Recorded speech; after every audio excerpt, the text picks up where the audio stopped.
நடித்தாங்க. அந்த படமும் வந்து சூப்பர் ஹிட்டாக தான் ஆச்சு. மக்கள் மத்தியில் வந்து பெருசாக ரீச் ஆகலைனாலும் ஒரு வித்தியாசமான கதை. அதோட பாட்டு எல்லாம் மக்கள் மத்தியில் வந்து நல்லா ஃபேமஸ் ஆயிடுச்சு.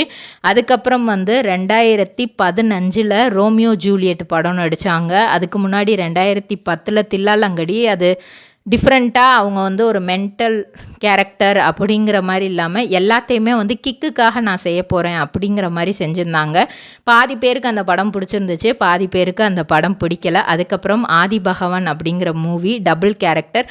அதில் ஒரு கேரக்டர் வந்து டிரான்ஸ்ஜெண்டர் மாதிரி, அதாவது ஃபீமேல் கேரக்டர் ரொம்ப பிடிச்சி பண்ண மாதிரி பண்ணியிருப்பாங்க. ஆனால் அது மக்கள் மத்தியில் வந்து பெருசாக வந்து பேசப்படலை. அந்த படமும் ஃப்ளாப் ஆயிடுச்சு. ட்ரிபிள் ட்ரேடிங் கம்பெனி எங்களிடம் பாக்கு மட்டை தயாரிக்கும் மிஷின் கிடைக்கும். அதற்கான ரா மெட்டீரியல்ஸையும் வருடம் முழுதும் நாங்களே சப்ளை செய்து வருகிறோம். நீங்கள் செய்யும் தட்டுகளை நாங்களே எடுத்துக்கொள்கிறோம். அதற்கான லோன் வசதியும் செய்து தருகிறோம்.